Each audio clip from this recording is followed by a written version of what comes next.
ஒன்று யோவான் முதலாவது அதிகாரம். ஆதிமுதல் இருந்ததும் நாங்கள் கேட்டதும் எங்கள் கண்களினாலே கண்டதும் நாங்கள் நோக்கி பார்த்ததும் எங்கள் கைகளினாலே தொட்டதுமாயிருக்கிற ஜீவ வார்த்தை குறித்து உங்களுக்கு அறிவிக்கிறோம். அந்த ஜீவன் வெளிப்பட்டது, பிதாவினிடத்திலிருந்ததும் எங்களுக்கு வெளிப்பட்டதுமான நித்தியமாயிருக்கிற அந்த ஜீவனை நாங்கள் கண்டு அதை குறித்து சாட்சி கொடுத்து அதை உங்களுக்கு அறிவிக்கிறோம். நீங்களும் எங்களோட ஐக்கியமுள்ளவர்களாகும்படி நாங்கள் கண்டும் கேட்டும் இருக்கிறதை உங்களுக்கும் அறிவிக்கிறோம். எங்களுடைய ஐக்கியம் பிதாவோடும் அவருடைய குமாரனாகிய இயேசு கிறிஸ்துவோடும் இருக்கிறது. உங்கள் சந்தோஷம் நிறைவாக இருக்கும்படி இவைகளை உங்களுக்கு எழுதுகிறோம். தேவன் ஒளியாக இருக்கிறார், அவரில் எவ்வளவேனும் இருள் இல்லை. இது நாங்கள் அவரிடத்தில் கேட்டு உங்களுக்கு அறிவிக்கிற விசேஷமாக இருக்கிறது. நாம் அவரோட ஐக்கியப்பட்டவர்கள் என்று சொல்லியும் இருளில் நடக்கிறவர்களாயிருந்தால் சத்தியத்தின்படி நடவாமல் பொய் சொல்வர்களாயிருப்போம்.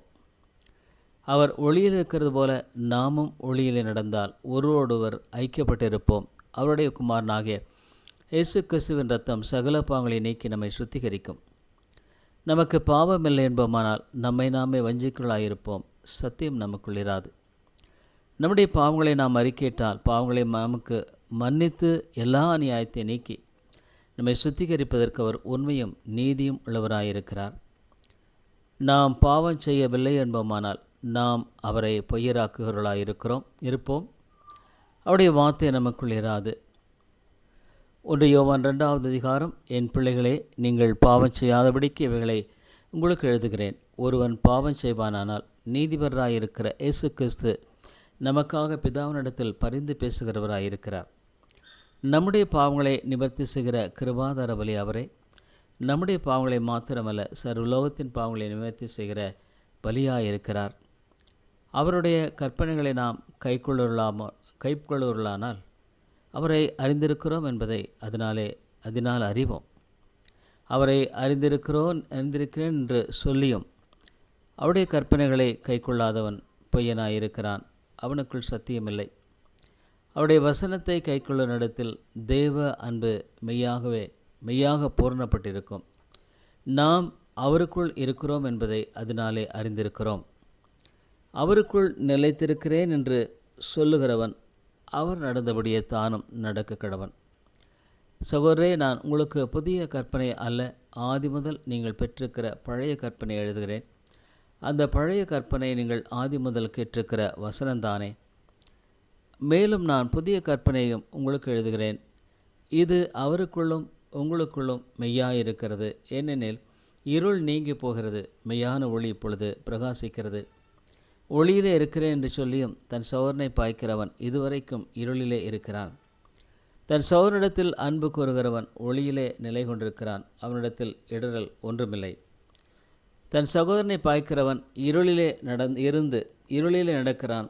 இருளானது அவன் கண்களை குருடாக்கினபடியால் தான் போகும் இடம் என்னதென்று அறியாதிருக்கிறான். பிள்ளைகளே, அவருடைய நாமத்து நிமித்தம் உங்கள் பாவங்கள் மன்னிக்கப்பட்டிருக்கிறபடினால் உங்களுக்கு எழுதுகிறேன். பிதாக்களே, ஆதி முதல் இருக்கிறவரை நீங்கள் அறிந்திருக்கிறதினால் உங்களுக்கு எழுதுகிறேன். வாலிபரே, பொல்லாங்கனை நீங்கள் ஜெயித்ததினால் உங்களுக்கு எழுதுகிறேன். பிள்ளைகளே, நீங்கள் பிதாவை அறிந்திருக்கிறதினால் உங்களுக்கு எழுதுகிறேன். பிதாக்களே, ஆதி முதல இருக்கிறவரை நீங்கள் அறிந்திருக்கிறதுனாலே உங்களுக்கு எழுதியிருக்கிறேன். வாலிபரே, நீங்கள் பலவான்களாக இருக்கிறதுனாலும் தேவ வசனம் உங்களில் நிலைத்திருக்கிறதுனாலும் நீங்கள் பொல்லாங்கானை ஜெயித்ததினாலும் உங்களுக்கு எழுதியிருக்கிறேன். உலகத்தில் உள்ளவர்களிடம் அன்பு கூறாதிருங்கள். ஒருவன் உலகத்தில் அன்பு கூர்ந்தால் அவனிடத்தில் பிதாவின் அன்பில்லை. ஏனெனில் மாம்சத்தின் இச்சையும் கண்களின் இச்சையும் ஜீவனத்தின் பெருமையுமாகிய உலகத்தில் உள்ளவைகளெல்லாம் பிதாவினால் உண்டானவைகள் அல்ல, அவைகள் உலகத்தில் உண்டானவைகள். உலகமும் அதன் ஆசையும் ஒழிந்து போம், தேவனுடைய சித்தத்தின்படி செய்கிறவனோ என்றென்றைக்கும் நிலைத்திருப்பான். பிள்ளைகளே, இது கடைசி காலமாயிருக்கிறது. அந்திக்கிறிஸ்து வருகிறான் என்று நீங்கள் கேள்விப்பட்டபடி இப்பொழுதும் அநேக அந்திக்கிறிஸ்துகள் இருக்கிறார்கள். அதனாலே இது கடைசி காலம் என்று அறிந்திருக்கிறோம். அவர்கள் நம்மை விட்டு பிரிந்து போனார்கள், ஆகிலும் அவர்கள் நம்முடையவர்களாக இருக்கவில்லை. நம்முடையவர்களாக இருந்தவர்களானால் நம்முடைய நிலைத்திருப்பார்களே. எல்லாரும் நம்முடையவர்கள் அல்ல என்று வெளியாகும்படிக்கே பிரிந்து போனார்கள். நீங்கள் பரிசுத்தராலே அபிஷேகம் பெற்று சகலத்தையும் அறிந்திருக்கிறீர்கள்.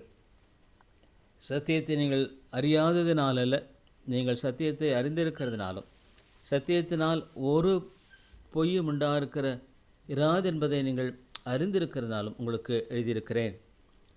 இயேசுவை கிறிஸ்து அல்ல என்று மறுதலிக்கிறவனே எல்லாம் வேறே யார் பொய்யன்? பிதாவையும் குமாரனையும் மறுதலிக்கிறவன் அந்திகிறிஸ்து. குமாரனை மறுதலிக்கிறவன் பிதாவையும் உடையவன் அல்ல, குமாரனை அறிக்கையிடுகிறவன் பிதாவையும் இருக்கிறான். ஆகையால் ஆதி முதல் நீங்கள் கேள்விப்பட்டது உங்களில் நிலைத்திருக்க கிடவது. ஆதி முதல் நீங்கள் கேள்விப்பட்டது உங்களில் நிலைத்திருந்தால் நீங்கள் குமாரனிலும் பிதாவிலும் நிலைத்திருப்பீர்கள். நித்திய ஜீவனை அளிப்பேன் என்பதே அவர் நமக்கு செய்த வாக்குத்தத்தம். உங்களை வஞ்சிக்கிறவர்களை குறித்து இவைகளை உங்களுக்கு எழுதியிருக்கிறேன். நீங்கள் அவராலே பெற்ற அபிஷேகம் உங்களில் நிலைத்திருக்கிறது. ஒருவரும் உங்களுக்கு போதிக்க வேண்டுவதில்லை. அந்த அபிஷேகம் சகலத்தையும் குறித்து உங்களுக்கு போதிக்கிறது. அது சத்தியமாக இருக்கிறது, பொய்யுமல்ல. அது உங்களுக்கு போதித்தபடியே அவரில் நிலைத்திருப்பீர்களாக.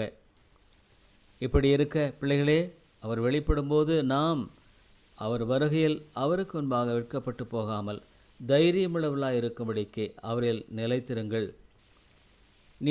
அவர் நீதியுள்ளவராக இருக்கிறார் என்று உங்களுக்கு தெரிந்திருப்பதினால் நீதியை செய்கிறவன் எவனும் அவரில் பிறந்தவன் என்று அறிந்திருக்கிறீர்கள்.